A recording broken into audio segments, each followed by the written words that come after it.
Assalamualaikum warahmatullahi wabarakatuh. Perkenalkan, nama saya Ahmad Syafiq, NIM 2310201057, Prodi Teknik Elektro, Universitas Muhammadiyah Sidoarjo. Di sini saya akan menjelaskan materi tentang komponen pasif elektronika. Di sini data diri saya. Apa sih pengertian komponen pasif elektronika itu? Yaitu merupakan jenis komponen elektronika yang tidak membutuhkan arus listrik dari luar atau eksternal untuk pengoperasiannya. Komponen elektronika pasif tersebut hanya dapat menyerap atau menyimpan dan melepaskan daya listrik. Umumnya komponen ini digunakan untuk pembatas dan pembagi arus serta filter pasif. Contoh yang pertama dari komponen elektronika pasif itu resistor. Resistor dalam rangkaian elektronika yang digunakan untuk memberikan resistansi atau menghambat arus listrik. Resistor sendiri dirancang untuk memiliki resistansi listrik yang spesifik, diukur dalam ohm. Resistor sendiri berfungsi untuk memanfaatkan hukum ohm yang menyatakan bahwa tekanan atau V di seberang sebuah resistor adalah sama dengan arus listrik atau I yang mengalir melalui resistor dikalikan dengan resistansi atau R. Rumusnya itu biasanya ditulis sebagai V, yaitu tekanan sama dengan I arus listrik kali R, yaitu resistansi. Resistor sendiri digunakan dalam sirkuit elektronik untuk berbagai keperluan. Contohnya mengurangi arus listrik, yang kedua pembagian tekanan, yang ketiga pengaturan arah aliran listrik dan menghasilkan panas. Lanjut, untuk contoh yang kedua dari dasar elektronika pasif yaitu kapasitor. Kapasitor sendiri mampu menyimpan energi dalam medan listrik antara sepasang konduktor. Kapasitor berfungsi untuk menyimpan dan melepaskan energi listrik. Kapasitor sendiri terdiri dari dua plat konduktif berlawanan yang dipisahkan oleh isolator atau dilewati oleh isolator dalam beberapa desain. Kapasitas tersebut diukur dalam unit farad atau F.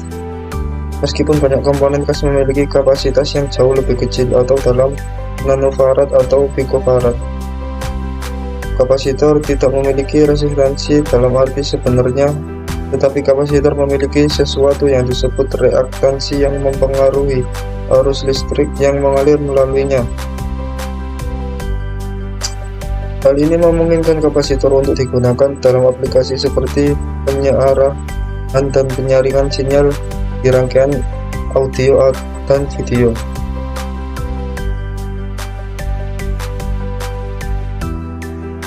Ada tiga jenis bagian yang biasanya dihitung dalam kapasitor, yakni muatan listrik, ada potensial, dan kapasitansi.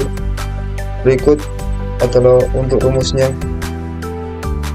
Susunan rangkaian kapasitor, susunan seri, susunan paralel.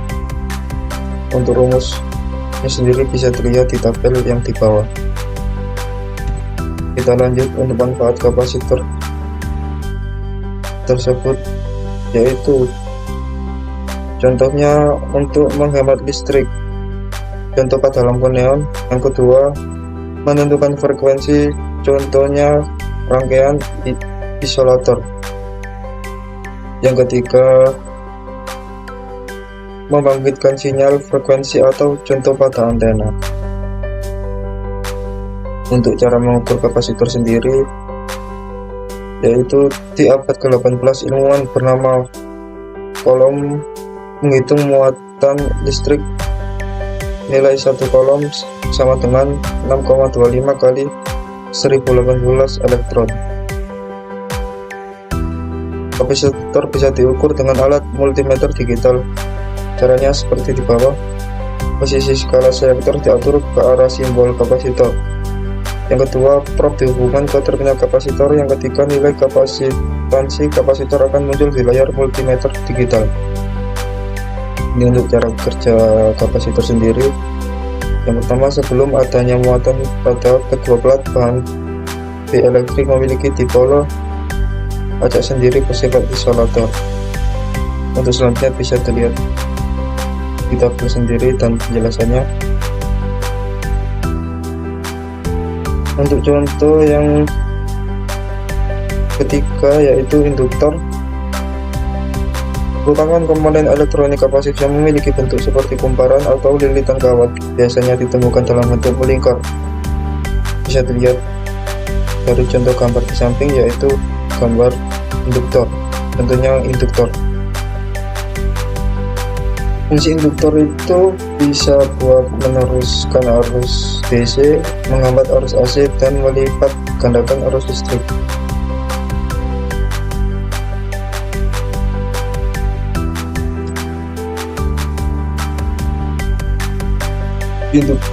Induktor memiliki dua rumus seperti gambar di bawah, yaitu pertama rangkaian seri induktor, rumusnya L total sama dengan L1 plus L2 plus L3 sampai L6.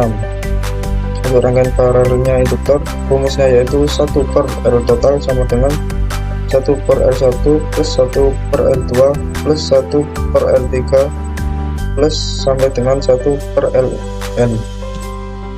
Kesimpulan dari materi ini yaitu bahwa rangkaian elektronika terdiri atau ditopang dalam pengoperasiannya dengan adanya komponen elektronika.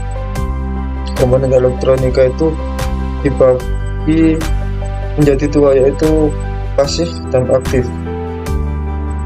Dari komponen pasif, kehadiran komponen elektronika canggih memberikan banyak inovasi dalam dunia teknologi elektronika, yaitu fungsi dari resistor, kapasitor, dan indikator. Ini mampu meningkatkan berhasilnya pengoperasian perangkat elektronika. Sekian materi dari saya. Mohon maaf bila ada salah-salah kata atau penjelasan yang kurang tepat. Wassalamualaikum warahmatullahi wabarakatuh.